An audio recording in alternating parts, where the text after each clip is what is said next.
초록어린이재단에 매달 100만 원을 후원하게 되었습니다. 이 모든 게 구독자, 시청자 여러분 덕분입니다. 구독과 좋아요 감사합니다.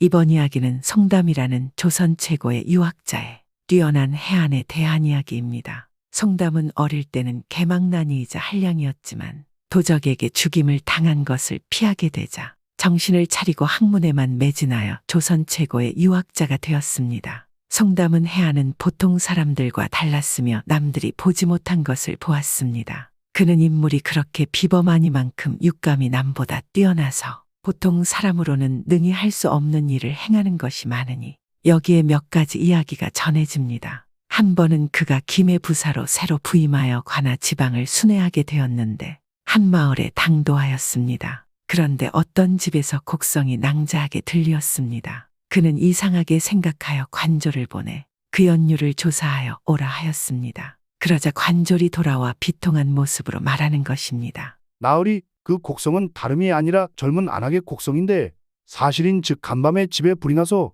집이 다 타고 남편 되는 사람까지 다 타 죽어가지고 그렇게 애통하게 울고 있는 것입니다. 어찌나 사고 현장이 처참한지 저도는 뜨고 보기가 힘들었습니다.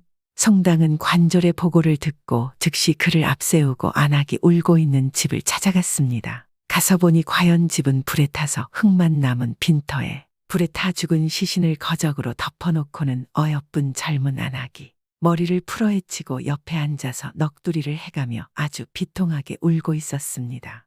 보통 관리 같으면 그런 광경을 본다면 선심을 쓴다며 돈냥이나 또는 모시배필 같은 것을 주어서 장사나 잘 지내게 하고 심상하게 갈 것이지만 그는 그것을 볼 때 벌써 남보다 다른 관점과 촉이 있어서 아무 말도 하지 않고 관졸을 시켜 다 죽었다는 시체를 검시하도록 했습니다. 그러자 관졸이 시체를 검안을 다하고 상황을 말했습니다. 시신은 반드시 누워있는데 전면은 아주 까맣게 탔으나 땅의 닿은 부분은 그러니까 뒤편은 의복만 조금 타고는 그대로입니다.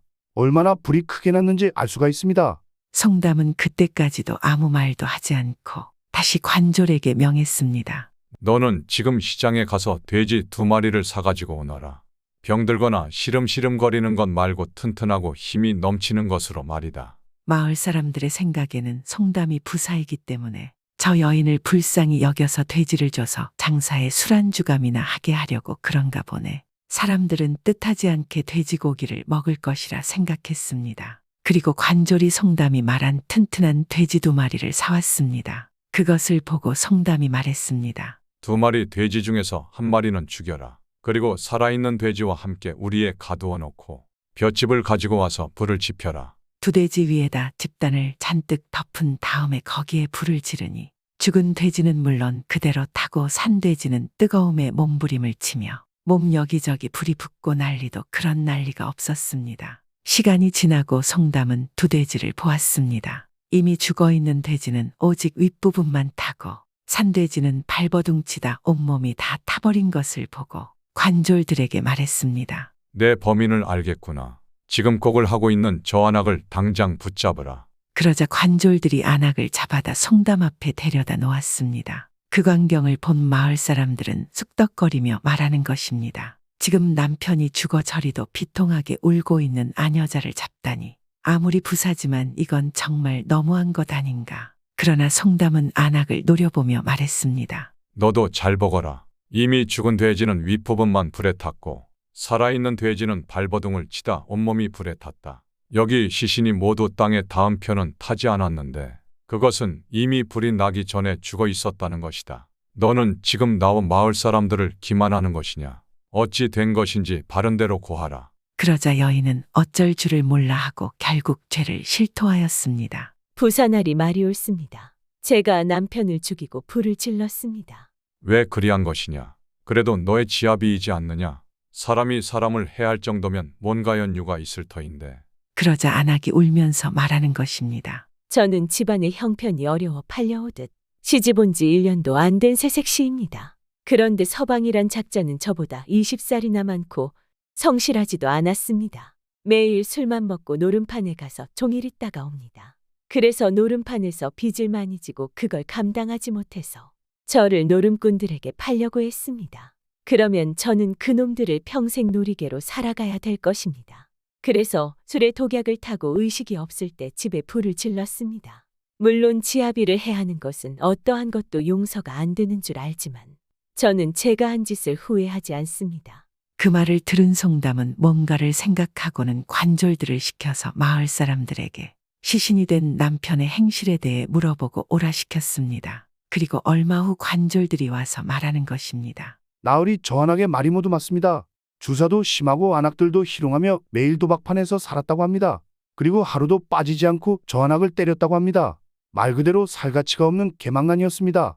그러자 송담은 뭔가를 생각을 하고는 안악을 보고 말했습니다. 그래, 너는 고생이 많았구나. 얼마나 괴로웠는지 알겠구나. 그러나 나라에는 국법이 있느니라. 처벌은 면할 수가 없다. 지아비를 해한 죄는 극형이 마땅하지만 내 너를 불쌍히 여겨서 1년 동안 감옥에서 투옥을 하거라. 그리고 평생 속죄하며 살 거라. 그러자 안악은 고맙다고 연거푸 인사하며 관졸에게 끌려갔습니다. 그리고 세월이 흘러 어느 날 그의 집에 웬 못 보던 새가 들어와서 울어댔는데 아무리 쫓아내도 계속 들어와서 시끄럽게 울어댔습니다. 그러자 송담은 옛말에 들새가 집으로 들어오면 주인이 장차 집을 떠나게 된다고 하였으니 이 관아에 전에 못 보던 새가 와서 우는 것을 보면 필경 내가 이곳 부사에서 해임되는 것이다. 그것도 새가 순하게 울지 않고 크게 놀란 목소리로 우는 것을 보면 부사에서 해임되는 것이 그냥 해임되는 것이 아니라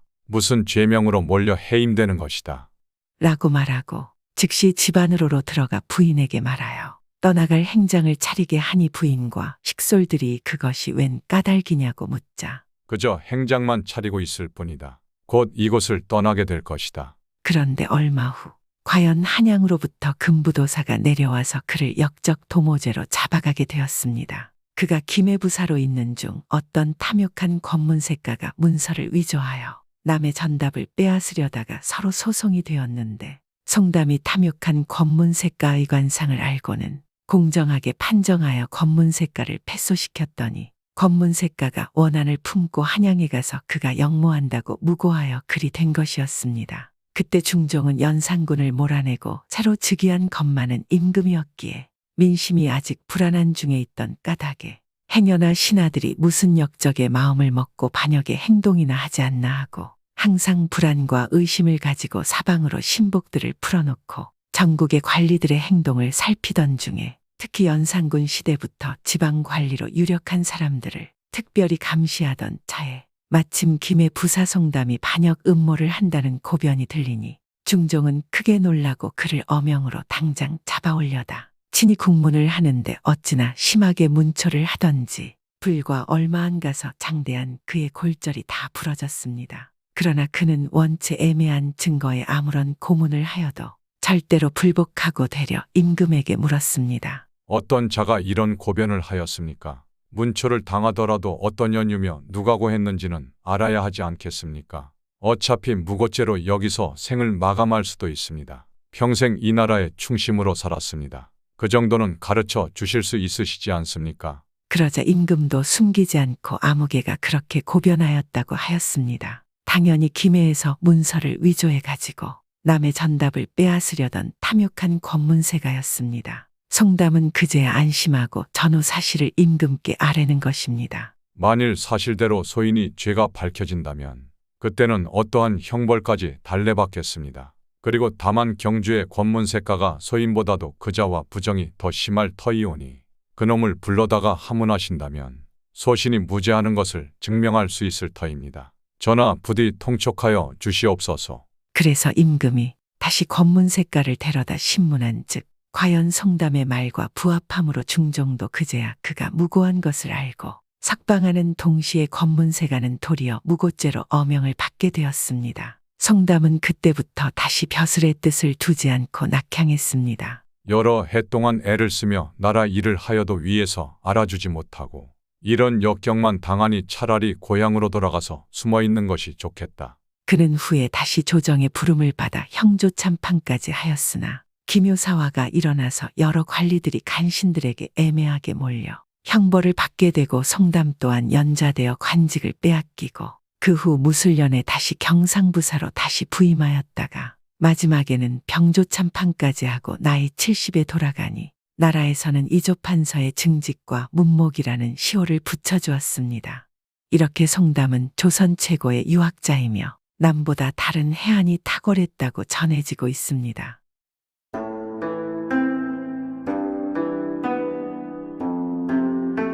늙은 부부가 칠복이라는 외동아들과 함께 살고 있었습니다. 어느덧 늙고 병든 아버지는 칠복이의 손을 잡고 이런 유언을 남겼습니다. 내 사랑하는 아들 칠보가, 나는 이제 명이 다 된 것 같구나. 죽는 것이 두렵진 않으나 불쌍한 너의 어머니를 생각하니 눈을 감지 못하겠구나. 너의 어머니는 우리 집 문턱을 넘어 들어온 그날부터 오늘 이때까지 할아버지, 할머니와 내 병시중을 드느라 편한 날이 하루도 없었단다. 또한 우리 집에 와서 병까지 얻었건만 약 한 첩 한 번 지어준 적이 없구나. 그러니 내가 죽은 다음에라도 꼭 의원이 되어 어머니의 병을 꼭 고쳐드려라. 이렇게 아버지의 유언을 이해하고 이행하기에는 너무나도 철부지인 칠복이었지만 아버지가 돌아가신 지 3년이 지나자 과부가 된 어머니 앞에 무릎 꿇고 앉아 아버지의 유언을 실행하자면 어떻게 해야 되느냐고 물었습니다. 이 말을 들은 어머니는 칠복이의 비장한 결심을 알고는 대답하였습니다. 어린 내가 아버지의 유언을 마음에 새기고 의원이 되겠다니 그 생각 기특하고 장하구나. 훌륭한 의원이 되려면 일단 글을 배워야 한단다.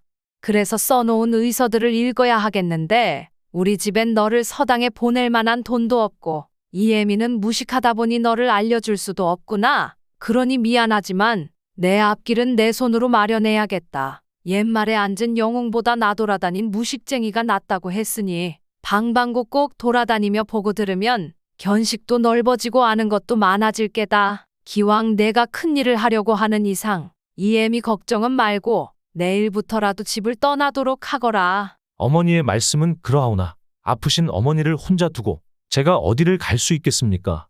내 몸에 병이라는 거야. 해수병밖에 없는데 이젠 고질이 돼서 하루 이틀에 나을 병도 아니고 내가 아버지의 유언을 시행하는 날이면 내 병도 뚝 떨어질 테니 그런 줄 알고 걱정 말고 내일 떠나도록 하거라. 꼭 중도에 물러설 생각 말고 10년 전에는 이 애미를 볼 생각을 아예 말아라. 어머니의 간곡한 말씀에 감격한 칠복이는 큰 뜻을 품고 인사하고는 정처 없는 유랑의 길을 떠났습니다. 길을 떠난 지 반년 만에 한 서당에 심부름꾼으로 들어가 부지런히 일하면서 짬짬이 등 넘어 공부를 하여 막힘없이 볼 수 있고 쓸 수 있게 되자 5년 만에 서당을 떠나 또 다시 정처 없이 떠돌아다니며 입술이 닳도록 묻고 팔목이 붓도록 적었습니다. 그러던 어느 해 무더운 삼복절이었습니다. 길을 가다가 샘터를 만나 목을 적시는데 정자 아래 할머니 한 분이 계셨습니다. 할머니께 인사를 올리고는 올해의 춘추가 얼마나 되셨는가 물었습니다. 나도 어느덧 나이를 먹다 보니 내일 모레면 80번째 생일을 맞는다오. 칠복이는 저도 모르게 놀라면서 할머니께서 장수하신 비결은 무엇이냐고 정중히 물었습니다. 글쎄다. 보다시피 산 좋고 물 맑고 공기 맑은 이곳에서 이날 이때까지 부지런히 일한 보람이랄까. 할머니, 그럼 혹시 그 사이에 아프신 적은 없으셨나요? 지금까지 병이라곤 해수병 말고는 걸린 적이 없지.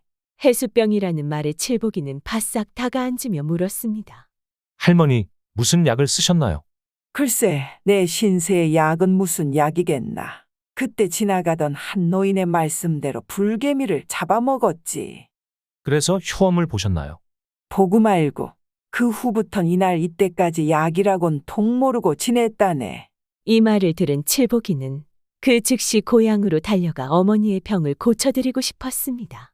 그러나 10년 동안 공부하고 명의가 되어서 돌아오라던 어머니의 목소리가 귓전에 울리는지라 백지와 붓을 꺼내놓고 적기 시작하였습니다. 이 사람아, 그걸 적어서는 뭘 하나? 실은 저의 어머님이 만성의 수병으로 고생하신 지가 수십 년이 되었습니다.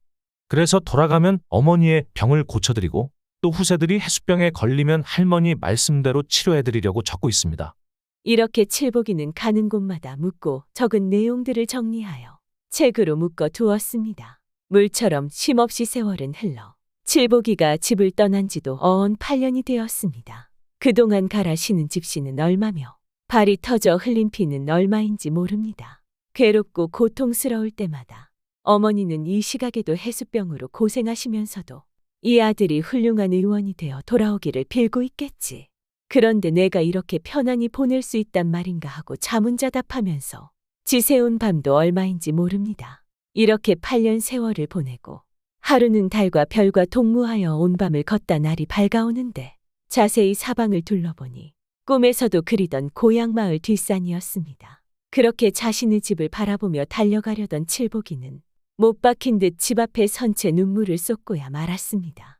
10년 전에는 자기를 볼 생각하지 말라던 어머니의 모습이 눈에 선이 떠오르고 그 목소리가 너무나도 쟁쟁이 울려왔기 때문입니다. 아서라, 이제 2년만 더 배우면 되겠는데 내가 그 사이를 못 참아서 어머니의 간곡한 말씀을 어긴단 말이냐.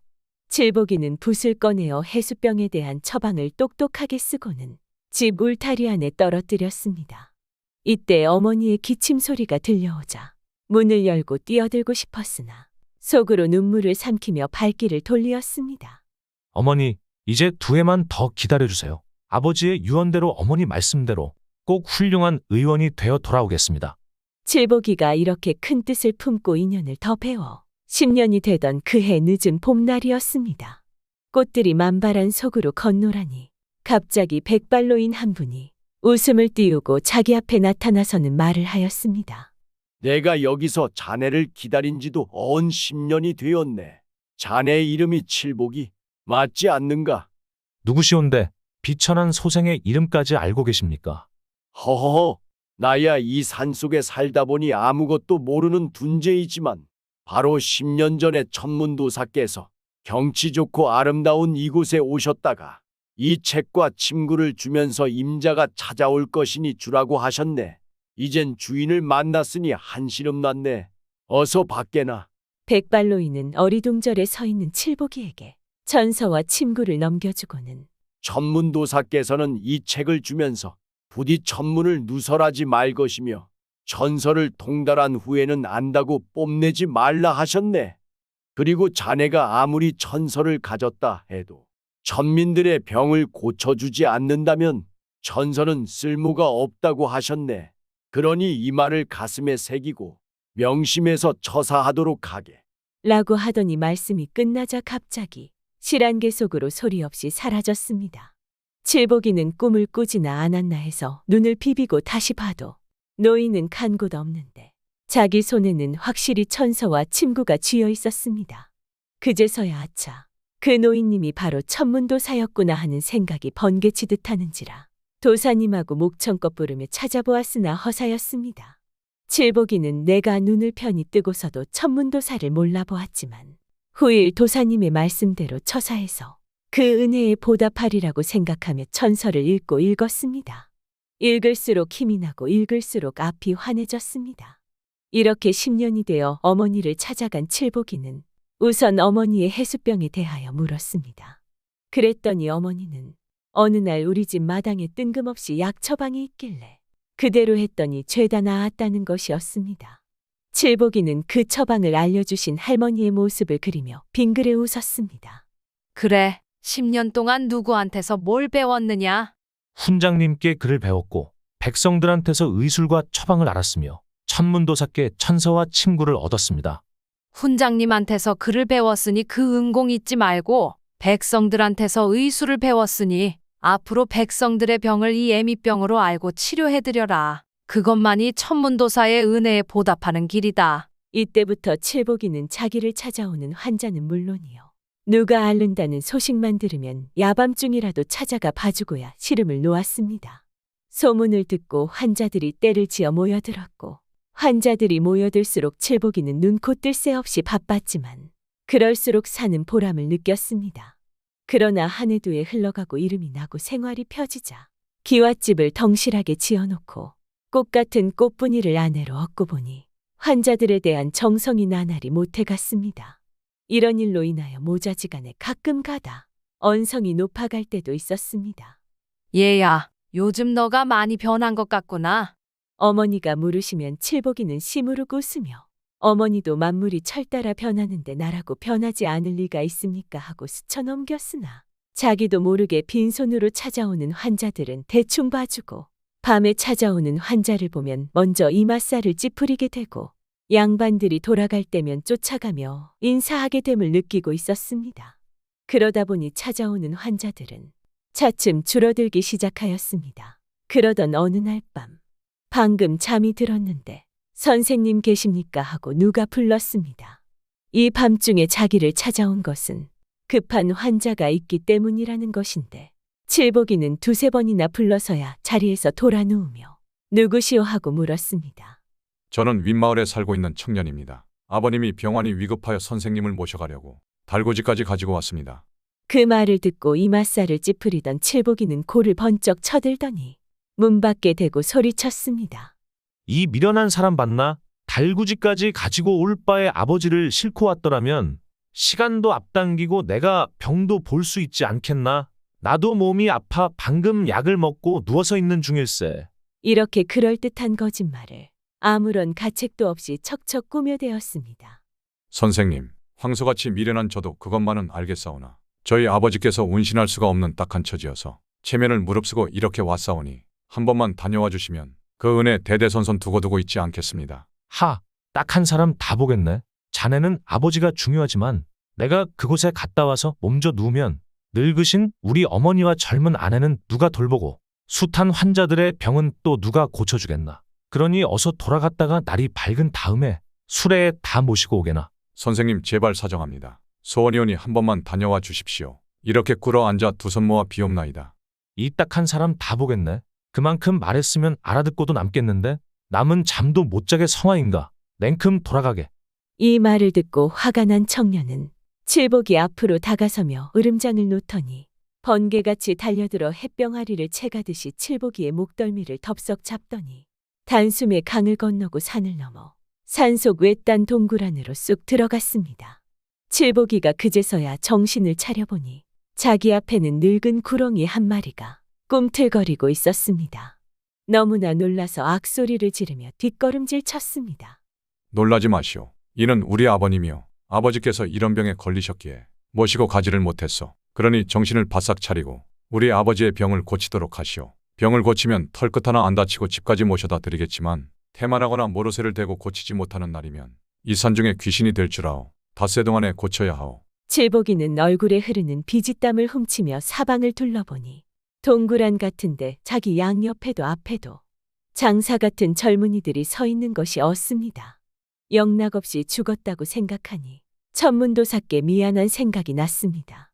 실은 소인이 갑자기 오다 보니 천서와 침구를 집에다 두고 와서 어디 있는지 말만 하면 내가 가져오겠소. 저의 방베개 밑에 있습니다. 됐소. 내가 가져올 테니 그동안 담배나 태우시오. 칠복이가 담배 한 대도 못다 태웠는데 어느새 기척 소리가 나더니 천서와 침구를 눈앞에 가져다 놓았습니다. 집에 어머니와 아내에게 말씀드리고 왔으니 집 근심은 안 해도 돼요. 그 소리에 칠복이는 자기 귀를 의심했습니다. 불과 담배 한 대도 피우기 전에 갔다 온 것을 보면 집이 코앞에 있는 것인데 근방에 이런 곳은 처음 보고 또 이 사람들은 뭐라는 사람들인데 자기는 어찌하여 한 번도 본 일이 없을까. 그런데 이런 흉악한 자들에게도 저런 예절과 선량한 마음이 있단 말인가.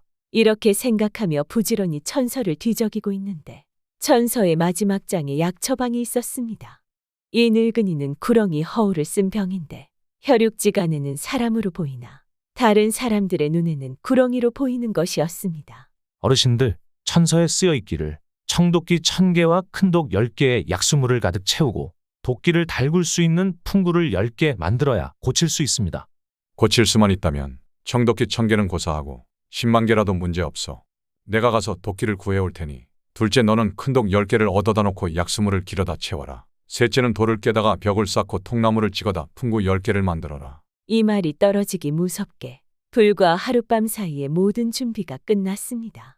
그 모습을 지켜본 칠복이는 깜짝 놀라며 이 사람들은 일반 사람들이 아님을 알게 되었습니다. 칠복이가 청도끼를 불에 빨갛게 달군 다음 약수물 속에다 담그었다느니 물보라가 치고 김이 자욱하게 서리면서 집안을 뒤엎는데 자기는 마치 구름 타고 신선들 속에서 생활하는 느낌이었습니다. 옆에 서서 말없이 들여다보던 형제가 달려들어 하루 동안의 모든 일을 다 끝마쳤습니다. 칠복이는 10개의 물동 밑에 남은 물을 큰 함지에다 퍼담아 가지고 구렁이 옆에 갖다 놓고 꼬리부터 시작하여 바르기 시작하였습니다. 이틀 만에 꼬리에 비늘이 떨어지면서 발이 나오고 몸뚱이가 나왔습니다. 이를 본 청년은 칠복이 앞에 무릎을 꿇고는 말했습니다. 사정이 피치 못해 부득이 무례하게 대했으니 널리 용서해 주시오. 그리고 피곤하실 텐데 이제 좀 쉬십시오. 아닙니다. 전 괜찮습니다. 그러시다면 이왕지사 오신 김에 우리 집 창고나 보여드리겠습니다. 청년이 명령조로 말하고는 동의도 얻지 않고 앞서가는지라 칠복이는 어쩔 수 없이 따라갔습니다. 첫 창고에 들어서니 금은보화로 가득 찼는데 눈이 부셔서 볼 수가 없었습니다. 수고한 값으로 드릴 테니 마음대로 가져가십시오. 천만의 말씀입니다. 괜찮습니다. 그럼 두 번째 창고 나가서 봅시다. 두 번째 창고문을 여니 20여 명의 사람의 눈을 매달아맸는데 눈이 다 튀어나와 있었습니다. 이놈들은 의술은 좀 알기는 하나 배은망덕한 놈들이라 틀을 차리고 거만하기 짝없는 작자들이요.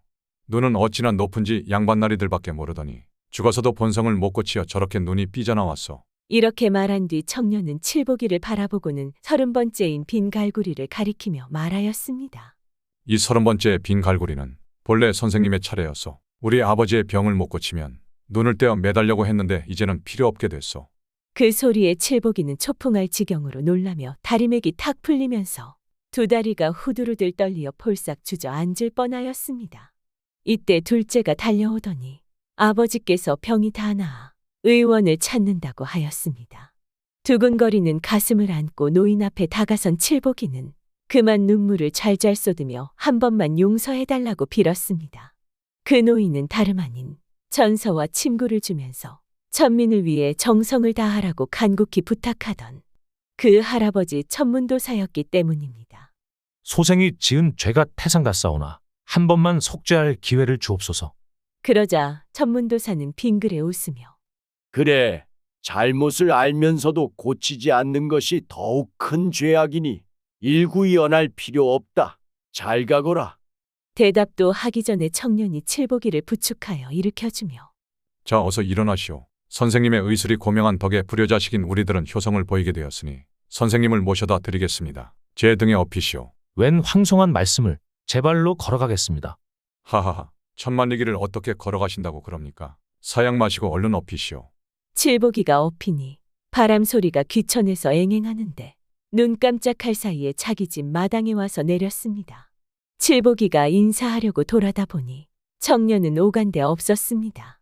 그때부터 칠복이는 자만심과 허영심을 버리고 문 밖에서 발소리만 나도 버선발로 달려나가 환자들은 맞았습니다. 그리고는 어려운 사람에게 베풀며 어머니, 아내 꽃분이와 함께 행복하게 살았습니다.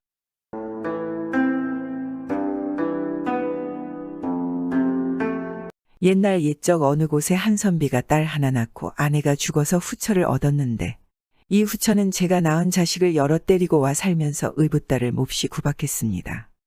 후처는 성품이 아주 고약하고 인간사 도리를 모르는 나쁜 여자였던 것입니다. 이런 못된 안악을 선비가 모에 홀린 듯 제취를 한 것입니다. 그럼 착한 딸은 어떤 대우를 받겠습니까? 데리고 온 자식들은 밥도 잘 먹이고 편한 일만 시키면서 의붓딸은 밥도 잘 안 먹이고 굳은 일만 시키는 거짓말입니다. 이렇게 밤낮 구박을 하다가 그것도 성에 안 차서 의붓딸을 내쫓았는데 나가서 밥도 못 빌어먹게 하느라고 아주 두 손을 잘라서 내쫓았습니다. 내쫓긴 딸은 거렁뱅이가 되어서 여기저기 돌아다니면서 겨우겨우 밥을 얻어먹고 목숨을 부지했는데 하루는 어떤 마을에 갔더니 커다란 기와집 담장 밖으로 감나무 가지가 쑥 나와 있고 거기에 먹음직스러운 감이 주렁주렁 달려 있었습니다. 배가 고픈 차에 얼마나 그 감이 먹고 싶은지 감나무 밑에 쪼그리고 앉아서 나무만 쳐다보고 있었습니다. 손이 없으니 감을 따려야 딸 수도 없고 그러니 한숨만 쉬면서 쳐다보고 있을 수밖에 없지 않겠습니까? 그러다가 딸은 감나무 밑에 쪼그려 앉은 채로 얼핏 잠이 들었습니다. 마침 그때 그 기와집 담장 안에서는 이 집 아들이 방에서 글을 읽고 있었거든 말입니다. 글을 읽다가 졸려서 깜박잠이 들었는데 꿈속에 저희 집 감나무 밑에 선녀가 내려와 있는 모습이 보이더란 말입니다. 잠이 깬 총각이 그거 참 이상한 꿈이다 하고 밖에 나가보니 감나무 밑에 웬 비렁뱅이 계집아이가 쪼그려 앉아 졸고 있지 않겠습니까? 그냥 들어가서 글을 읽다가 깜박 잠이 드니 꿈속에 또 선녀가 감나무 밑에 내려와 있는 모습이 보이는 것입니다. 잠을 깨어 나가보면 비렁뱅이 계집아이만 있고 또 들어와서 글을 읽다 보면 깜박잠이 들고 꿈속에 선녀가 나타나고 이러는 겁니다. 필경 이 아이가 범상치 않은 아이로구나. 총각이 이렇게 생각하고 비렁뱅이 딸을 깨워서 집으로 데리고 들어왔습니다. 들어와서 깨끗하게 씻기고 새 옷을 입혀놓으니 비록 손이 잘려나갔어도 꿈에 본 선녀 모습과 똑같거든 말입니다. 그래서 기이하게 생각하고 제 집에 두기로 했습니다. 집안 사람들이 알면 되쫓아낼지도 모른다고 생각하고 제 방 병풍 뒤에 숨겨뒀습니다. 아침이면 새순물을 방으로 떠가지고 와서 세수를 시키고 끼니 때가 되면 제 밥을 나누어 먹고 이러면서 말입니다. 집안 사람들이 보니까 전에는 이 총각이 밥상에 음식도 많이 남기고 새순물도 말끔하더니 요새 와서는 밥상에 음식이 하나도 남지 않고 새순물도 더 더러워졌습니다. 필시 무슨 곡절이 있다고 여기고 총각 어머니가 아들방을 뒤져봤습니다. 그랬더니 병풍 뒤에서 웬 계집아이가 나오는 것입니다. 어머니는 깜짝 놀라 아들에게 물었습니다. 이게 어찌 된 일이냐? 이 흉측한 아이를 어찌 내 방에 들였느냐? 꿈에 3번이나 선녀가 나타나서 나가보니 이 아이가 있었습니다. 하도 기이한 일이라 제가 보살피고 있었습니다. 총각 어머니가 가만히 보니 비록 손이 잘렸지만은 인물이 곱고 행동거지가 얌전한지라 따로 방을 마련해서 거처하게 해줬습니다. 몸종을 하나 딸려서 밥도 먹이고 세수도 시켜주고 이렇게 했습니다. 그러다 보니 아이가 나이가 차서 참한 처녀가 됐습니다. 그래서 이 집에서는 이 처녀를 아들하고 혼인을 시켜 며느리로 삼았습니다. 혼인한 지 얼마 안 되어 신랑이 서울로 과거 보러 가게 됐습니다. 떠나면서 신랑은 색시에게 좋은 일이든 굳은 일이든 일이 생기면 편지를 써서 서울로 기별을 해달라고 그랬습니다. 신랑이 과거 보러 떠난 지 얼마 안 되어 색시가 아들을 낳게 됐습니다. 색시는 이 소식을 얼른 남편에게 알리고 싶어 편지를 써서는 머슴을 시켜보냈습니다. 머슴이 편지를 가지고 서울로 올라가는데 가다가 날이 저물어서 어떤 집에서 하룻밤 자게 됐습니다. 그런데 하필이면 그 집이 색시를 쫓아낸 계몬의 집일 게 뭐겠습니까? 색시 집머슴이 하룻밤을 지내면서 이런저런 이야기를 하다가 저희 새마님이 손이 없다는 말까지 하게 됐습니다. 그 말을 듣고 계모는 필시 제가 손을 잘라 쫓아낸 의붓딸일 거라고 여기고 밤중에 몰래 머슴의 옷을 뒤져 편지를 꺼내봤습니다. 보니까 쫓겨난 의붓딸이 부잣집 외동아들의 아내가 되어가지고 떡두꺼비 같은 아들까지 낳았다는 말이거든 말입니다. 계모가 그만 셈이 잔뜩 나서 가짜 편지를 써서 바꿔 넣어놨습니다. 가짜 편지에는 그 집 어머니가 쓴 것처럼 해서 며느리가 아들을 낳는다는 것이 팔도 없는 흉측한 것을 낳아서 내쫓아야겠다 라고 써놨습니다. 머슴은 그것도 모르고 가짜 편지를 가지고 서울로 올라가서 신랑한테 전했지 뭡니까. 신랑이 편지를 보고 답장을 써서 보내는데 그렇더라도 내가 갈 때까지는 내쫓지 말고 그대로 두세요. 하고 써보냈습니다. 그런데 답장을 가지고 내려가던 머슴이 또 계모네 집에서 하룻밤을 묵게 됐단 말입니다. 계모는 하인이 잠든 틈에 편지를 꺼내보고는 또 가짜 편지로 바꿔놨습니다. 당장 애미와 아이를 내쫓으세요. 부정타게 어찌 그런 아이와 한 집에 있겠습니까? 하고 써서 다시 넣어두었습니다. 머슴이 아무것도 모르고 가짜 편지를 가지고 집에 돌아가니 어머니가 아들 편지를 보고 참 이상하게 생각했지만 필경 무슨 곡절이 있어서 그러려니 하고 편지에 써놓은 대로 며느리와 아이를 내쫓았습니다. 색시는 갓난아이를 데리고 엄동설안의 집에서 쫓겨나 여기저기 걸식을 하며 떠돌아다녔습니다. 하루는 어느 골짜기를 지나다가 목이 말라서 샘물을 마시는데 아이를 등에 업은 채로 엎드려 물을 마시다 보니 아이가 그만 미끄러져 샘물에 빠져 들어가려고 하는 것입니다. 색시는 급한 나머지 손도 없는 팔을 내밀어 아이를 붙잡으려고 안간힘을 썼습니다. 그런데 이게 웬일이지 않겠습니까? 갑자기 샘물에서 두 손이 나와서 팔목에 척 붙지 뭡니까? 색시는 잘렸던 손을 다시 찾아서 성한 몸이 됐습니다. 색시는 그 뒤에도 아이를 데리고 여기저기 돌아다니다가 어느 주막집에 가서 일을 해주고 붙어 살게 되었습니다.